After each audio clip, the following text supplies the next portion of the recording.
I've lived in New Jersey my entire life. I've been a fiction writer, actor, playwright, blogger, gourmet chef, home renovator, event planner, landscape architect, and decorator. Now, I'm married to a professional drummer who is also an award-winning photographer, so the arts have always been really important to me. There are so many people in New Jersey that are involved in the arts, and I am planning to talk to all of them. Well, maybe not all of them, but a lot of them. And I'm inviting you to listen in. I'm Lucille Sapio, talking arts and culture, and this is Hazlitt Coffee Talk. My next guest is Tony Cimorosi, a longtime friend of mine and Gary's. I first met him when he was a client of Gary's now defunct recording studio. I love to tease Tony about taking bass solos, but in reality, Tony is a very talented bass guitarist, and he also plays the upright bass. He's played all over the world with so many musicians that I could never name all of them. Tony has taught music and composition at multiple colleges in the New York tri-state area. And in addition to that, he owns a recording company and for many years owned a video company as well. Tony has lived in New Jersey for most of his career of over 30 years, and I'm so glad to have him as my guest today. Hi, Tony. Hello, Lucille. It's great to see you again. Let's jump right in here. You are a very accomplished player of both the bass guitar and the upright bass. You have several CDs. You've played with an incredible array of artists, including Randy Brecker and Jeremy Wall of Spyro Gyra. You have studied with some of the top players in the world, and you've traveled worldwide playing everything from jazz to world beat to R&B to rock. Yeah. Of all those genres, which do you enjoy playing the most? Well, a lot of times, Lucille, at this particular stage, I really take all the labels off, the genres off. Just as you and I grew up in R&B, my first bass solo was Tighten Up by Archie Bell and the Drells. And, I'm playing rock and roll, everything from Yes to Beatles. At this stage of the game, I just call it playing music. I'm just playing, and whatever it's called for, I kind of like dig into that. There's not too much that I don't like. Now, you've played all over the world, right? Well, I've played throughout Europe, and the only place in Europe that I didn't play is Italy, and I'm bummed. I've been very fortunate to be able to play in a lot of different countries and see their culture and how it affects the music. And Lucille, I must add that it really says a lot about where the music that they love the most comes from. It comes from here. They love jazz, and they're so attentive.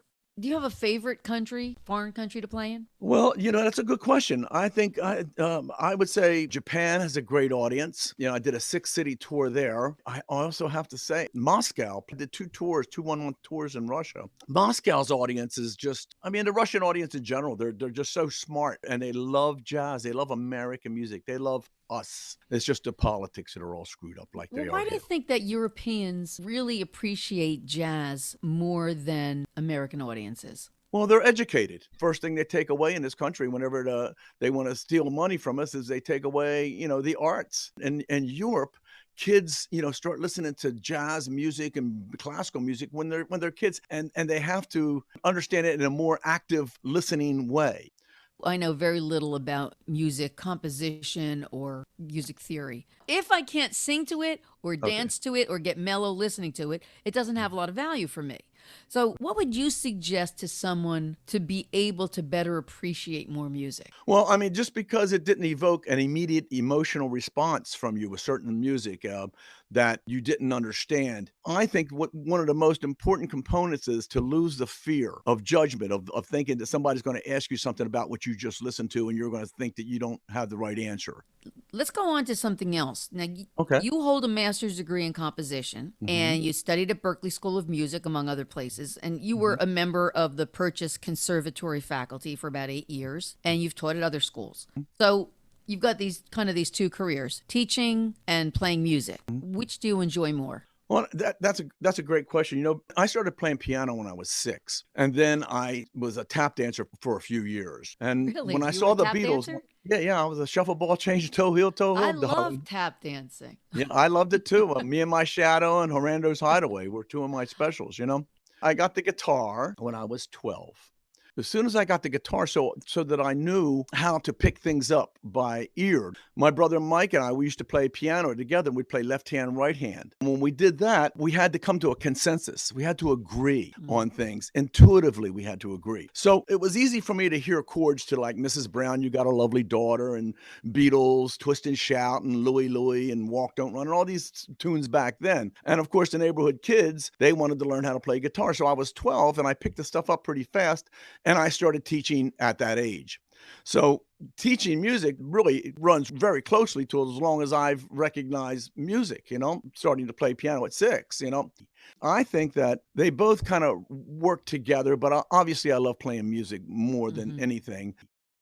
Where did you grow up, Tony? I grew up in an area called Newcastle, Delaware.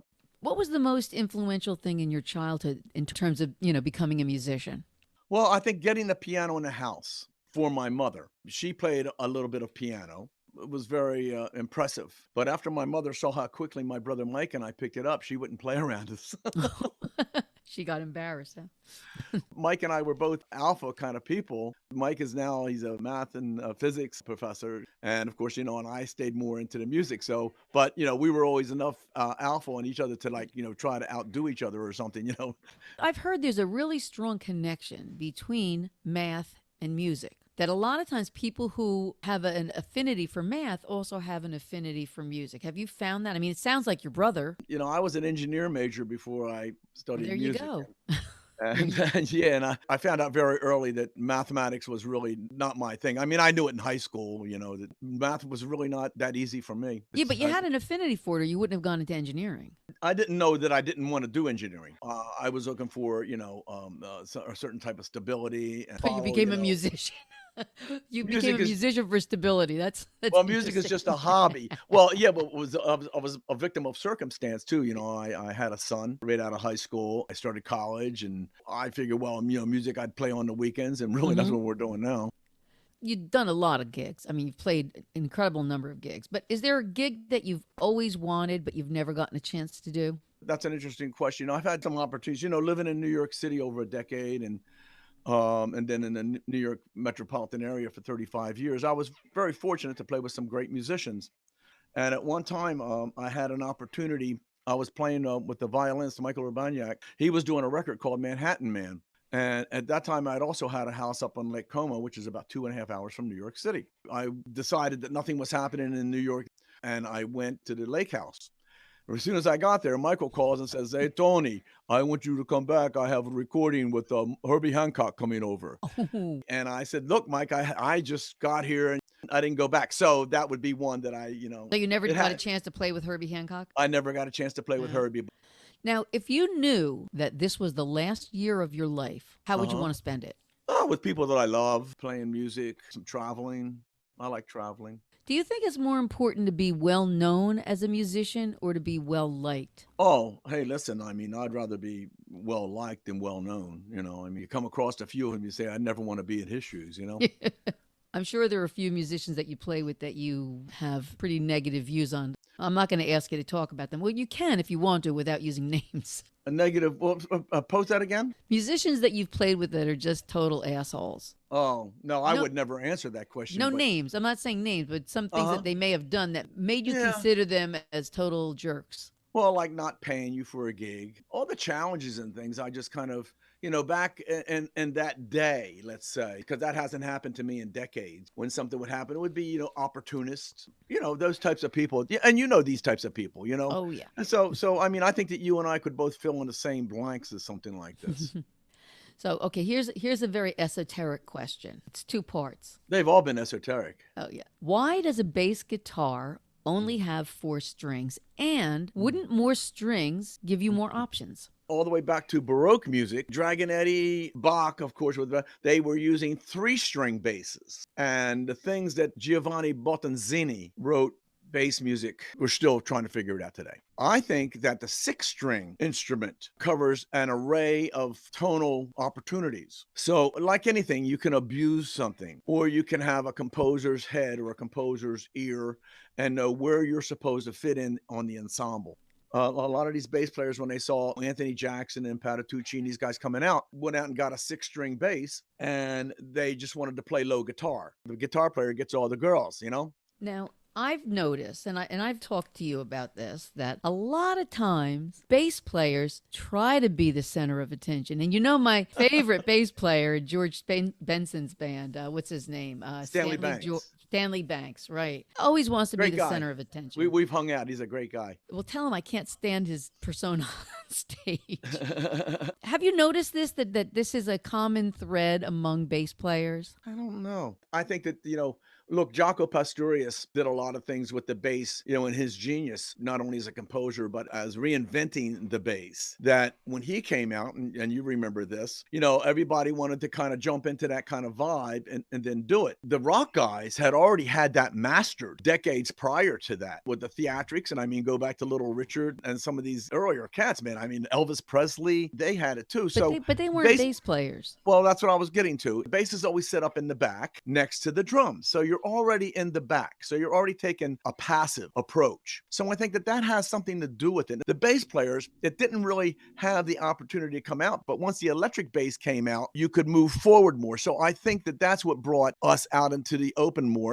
Now, you mentioned before the duo of the bass and the drums. Talk to me about the connection between the two and how important that is. Well, it's always evolving. Of course, the bass was always doing that quarter note, boom, boom, boom. That was the role of the bass for so many decades. Then the bass guitar came in. The whole role changed. It became, rhythm, AKA rhythm and blues. Mm-hmm. And where did that rhythm come from? So the bass player and the drummer, there has to be a consensus that they both agree where the time is. And Gary and I used to have these conversations because Gary's got impeccable time. If you look at the African diaspora and how that influenced American music, that African time, in my years of playing and being musical director for Baba Olatunji, you had 14, 15 people up on a stage and it was all flowing together. The very first thing that my ear goes for is the drummer. Have you ever played with a drummer who you just couldn't connect with? I'm sure there are times that there have been drummers that you haven't connected with. So how do you overcome that? Well, if it's a professional situation, I would try to make it so that I could help the drummer out and kind of pinpoint it. But if your drummer doesn't listen, if doesn't have an ear, is so focused on what they are doing rather than what we are doing, I would use body language. I did that with Bernard Purdy. We were playing a big band gig outside, and all his music blew away. And I looked at him and I went like this, just watch me. And I was giving him all the kicks like a couple measures before they happened. And once he dialed into me and how I was communicating with him, we hit it off. So drummer and bass player relationship is paramount. My bottom line would be, if it don't groove, it don't move. We all know that bass players love to play solos. Other than bass players, does anybody else enjoy a bass solo? I know you're being facetious with that. Yeah, there's been bass repertoire written for centuries that is really specifically written for bass solos. But if you're not a better active listener, if you haven't been educated in that area, then it's a learned behavior, so to speak, Lucille. It's like anything else. It's like somebody not being able to go to an opera or go to a ballet. That doesn't always come naturally. So you have to learn it. And that's why people like me, educators would do this. We would help, I would always say to my students, especially at Iona College, where they were non-musicians, and I say, my job here is to help you become a better active listener. This is my last question, Tony. What is the biggest mistake that you made in your what's the biggest mistake you made in your life? What did you learn from it? Yeah, that's a good one. Let me think about that for a second. Okay. To be able to be a better listener. Oh, come on. That's a cop-out. That's the biggest mistake you made? Yeah, I would say that the biggest mistake would be to be a better listener is to be able to listen to advice that was given to me that I didn't take. I'd listen to things that intuitively in my gut that were telling me, and I didn't listen to that. And the ramifications of that on either side, whatever that was, I should have listened a little bit better. Any way you want to phrase it. Okay, I'll let you get away with that. I think you might have some mistakes in the back of your head that you're holding back on, but that's okay. So now you're saying no, you're holding back, and I'm not. I'm really being honest that because the question covers so much ground that you ask, the bottom line is that, those choices that I made, and because I didn't listen, I either didn't listen to my gut or I didn't listen to somebody giving me some advice. All right, I'll let that stand. Okay. Well, Tony, thank you so much for making the time. Oh, Lucille, it's always great to see you, and Yes. it's been way too long. Yes, And we'll get together soon. I love the arts and I love to talk, and that's why I'm talking to local artists.